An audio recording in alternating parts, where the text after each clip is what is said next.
സഹോദരരെ, അപ്പസ്തോല പ്രവർത്തനങ്ങളിൽ നിന്നുള്ള വായന 3-ാം അധ്യായം 1 മുതൽ 10 വരെയുള്ള തിരുവചനങ്ങൾ. ഒരു ദിവസം 9-ാം മണിക്കൂറിലെ പ്രാർത്ഥനയ്ക്ക് പത്രോസും യോഹന്നാനും ദേവാലയത്തിലേക്ക് പോവുകയായിരുന്നു. ജന്മനാ മുടന്തനായ ഒരാളെ എടുത്തുകൊണ്ട് ചിലർ അവിടെ എത്തി. ദേവാലയത്തിൽ പ്രവേശിക്കുന്നവരോട് ഭിക്ഷ യാചിക്കാനായി സുന്ദര കവാടം എന്ന് വിളിക്കപ്പെടുന്ന ദേവാലയവാതിൽക്കൽ അവനെ കിടത്തുക പതിവായിരുന്നു. പത്രോസും യോഹന്നാനും ദേവാലയത്തിലേക്ക് പ്രവേശിക്കുന്നത് കണ്ട് അവൻ അവരോട് ഭിക്ഷ യാചിച്ചു. പത്രോസ് യോഹന്നാനോടൊപ്പം അവനെ സൂക്ഷിച്ചു നോക്കിക്കൊണ്ട് പറഞ്ഞു, ഞങ്ങളുടെ നേരെ നോക്കുക. അവരുടെ പക്കൽ നിന്ന് എന്തെങ്കിലും കിട്ടുമെന്ന് പ്രതീക്ഷിച്ച് അവൻ അവരെ നോക്കി. പത്രോസ് പറഞ്ഞു, വെള്ളിയോ സ്വർണമോ എൻ്റെ കയ്യിലില്ല. എനിക്കുള്ളത് ഞാൻ നിനക്ക് തരുന്നു. നസ്രായനായ യേശുക്രിസ്തുവിന്റെ നാമത്തിൽ എഴുന്നേറ്റ് നടക്കുക. പത്രോസ് വലത്തു കൈക്ക് പിടിച്ച് അവനെ എഴുന്നേൽപ്പിച്ചു. ഉടൻ തന്നെ അവൻ്റെ പാദങ്ങളും കണങ്കാലുകളും ബലം പ്രാപിച്ചു. അവൻ ചാടി എഴുന്നേറ്റ് നടന്നും കുതിച്ചു ചാടിയും ദൈവത്തെ സ്തുതിച്ചും കൊണ്ട് അവൻ അവരോടൊപ്പം ദേവാലയത്തിൽ പ്രവേശിച്ചു. അവർ നടക്കുന്നതും ദൈവത്തെ സ്തുതിക്കുന്നതും ജനമെല്ലാം കണ്ടു. ദേവാലയത്തിൽ സുന്ദര കവാടത്തിങ്കിൽ ഭിക്ഷ അയച്ചുകൊണ്ടിരുന്നവനാണ് അവനെന്ന് മനസ്സിലാക്കി. അവന് സംഭവിച്ച കാര്യത്തെക്കുറിച്ച് അവർ അത്ഭുത സ്തബ്ധരായി. നമ്മുടെ കർത്താവായ മിശിഹായ്ക്ക് സ്തുതി. സഹോദരരെ, വിശുദ്ധ ലൂക്ക എഴുതിയ സുവിശേഷം 24-ാം അധ്യായം 13 മുതൽ 35 വരെയുള്ള തിരുവചനങ്ങൾ. ആ ദിവസം തന്നെ അവരിൽ 2 പേർ ജെറുസലേമിൽ നിന്ന് ഏകദേശം 60 സ്ഥാദിയോൺ അകലെയുള്ള എമ്മാവൂസ് ഗ്രാമത്തിലേക്ക് പോവുകയായിരുന്നു.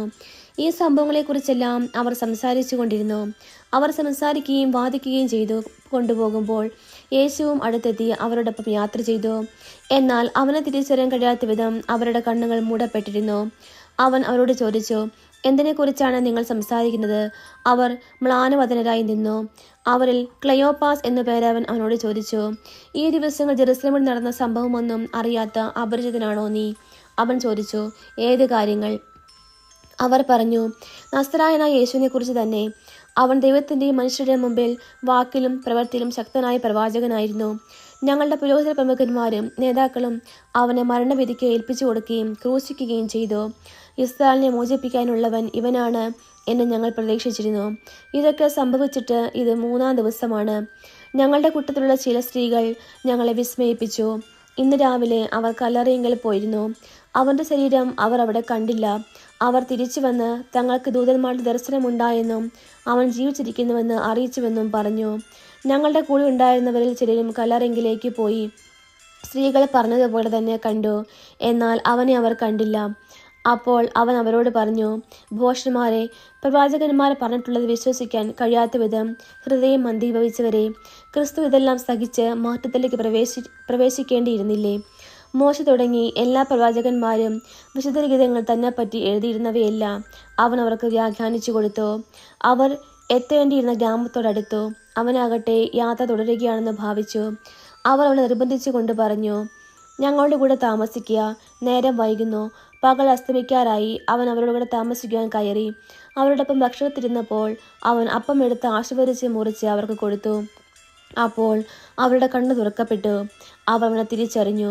പക്ഷേ അവൻ അവരുടെ മുമ്പിൽ നിന്ന് അപ്രത്യക്ഷനായി. അവർ പരസ്പരം പറഞ്ഞു, വഴിയിൽ വെച്ച് അവൻ വിശുദ്ധ ലിഖിതം വിശദീകരിച്ചുകൊണ്ട് നമ്മോട് സംസാരിച്ചപ്പോൾ നമ്മുടെ ഹൃദയം ജ്വലിച്ചിരുന്നില്ലേ? അവർ അപ്പോൾ തന്നെ എഴുന്നേറ്റ് ജെറുസലേമിലേക്ക് തിരിച്ചുപോയി. അവിടെ കൂട്ടിരുന്ന 11 പേരെയും അവരോടൊപ്പം ഉണ്ടായിരുന്നവരെയും കണ്ടു. കർത്താവ് സത്യമായും ഉയർത്തെഴുന്നേറ്റു, ശിമോന് പ്രത്യക്ഷപ്പെട്ടു എന്ന് അവർ പറഞ്ഞുകൊണ്ടിരിക്കുകയായിരുന്നു. വഴിയിൽ വെച്ച് സംഭവിച്ചതും അപ്പം മുറിക്കുമ്പോൾ തങ്ങൾ അവനെ തിരിച്ചറിഞ്ഞതും അവരും വിവരിച്ചു. നമ്മുടെ കർത്താവായ മിശിഹായ്ക്ക് സ്തുതി.